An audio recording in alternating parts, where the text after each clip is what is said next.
In 2012, when Obama was running for re-election, I was told by multiple people that I knew that Obama was going to start building FEMA camps, and anybody that didn't support Obama was going to be taken away in black vans and black helicopters for re-education at these FEMA camps.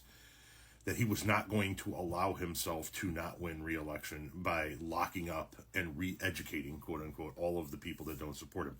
In 2016, I was told by those same people that he was never going to leave the White House, that he was going to stay as a dictator, and anybody who opposed him was going to be rounded up in a massive sweep after Obama imposed martial law in order to stay in power. Then 2020 happened. Trump didn't like the election results, so he sent his mob to the Capitol building to hang the line of succession, my apologies, in order to install himself as a dictator over the will of the people. And now it's 2024. And I was scrolling through lives this morning and came across a live. I'm going to show you a brief clip of it. And these people were saying how they're going to lock up everybody that doesn't agree with them. They're going to impose martial law. They're going to bring the population of this country down to a level that they can control. That they're importing people from other countries to act as soldiers in this martial. Just watch this short clip. Finally, they're going to admit there's a problem and declare martial law. You're absolutely right. That's the plan. We're going to have to you know what? And you know what's really sad is I see all the comments coming up down and they're telling I'm ignorant. They're not going to think I'm ignorant like when you said they're loading them on buses and they're getting rid of them. Right. They're going to drop our population down to what they can control. Right. Anybody that's smart, if somebody pulls up to your house and it says government on the bus and they tell you to get in, we're here to help you, I would highly recommend you didn't get in that bus. I'd highly recommend it. I'm just saying. Absolutely, 1,000% agree. Dr. Curtis just posted. Do y'all know who Dr. Curtis is? Oh, yeah. Yeah, she just posted a warning this morning. Find her video. Brazil has locked down their internet. You cannot get on the internet now. If you try to get on the internet or go outside of their country, you get an $8,000 fine. Australia has locked down their internet. It's all private, run by the government now. If you want to go online and use online, you have to have a card issued by the government, and they monitor everything that you do. Ireland, they're bringing in busloads and plane loads of African men. Not South American men, not Mexico men, African men, and installing them in all the major cities and in the country. They're building big camps for them all through Ireland.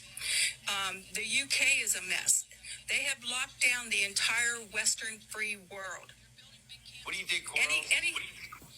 Let me give him a chance to talk real quick, and I'll go back to you, Mac, in just a second. Corals, go ahead.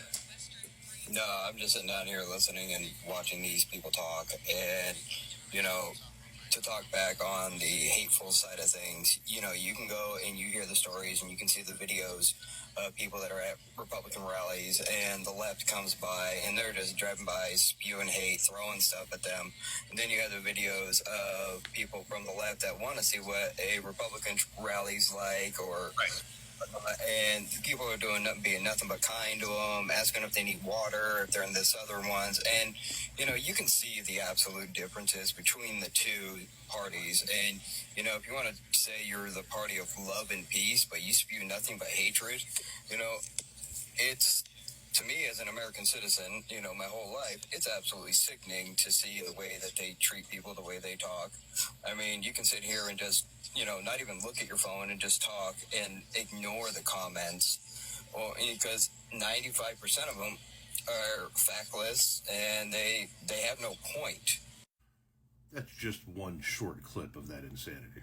So, to my friends in Australia, is it true that you can't get on the internet without a government-issued card so they can track everything you do? To the folks in, did she say Brazil? Can you get on the internet? To my friends in Ireland, are they bringing in busloads of Africans? I noticed how she changed to plane loads because it might have dawned on her mid-sentence that there is no land connection between Africa and the UK, but Are they bringing in plane loads of Africans and building camps for them and installing them in the city so that they can lock down the nation on martial law? And if we're talking about a U.S. election, why would Ireland and the UK need to impose martial law? Why would Brazil and Australia need to lock down their internets? Earlier in that conversation, the woman who said that they were bringing in plane loads of Africans to places like to Ireland and how they were going to reduce the American population down to a number that they could control. Earlier in that conversation, she said, "Look what's going on in Chicago." And so I left a comment in the comment section and said, "What exactly is going on in Chicago?" And nobody would answer me. So I find it quite ironic that the last guy you heard talk is talking about folks like us as being factless, devoid of facts. Yet they are spewing nothing but the same propaganda we've been hearing since '08. And none of it has come true. Yet they still recycle it every election year. These people are insane.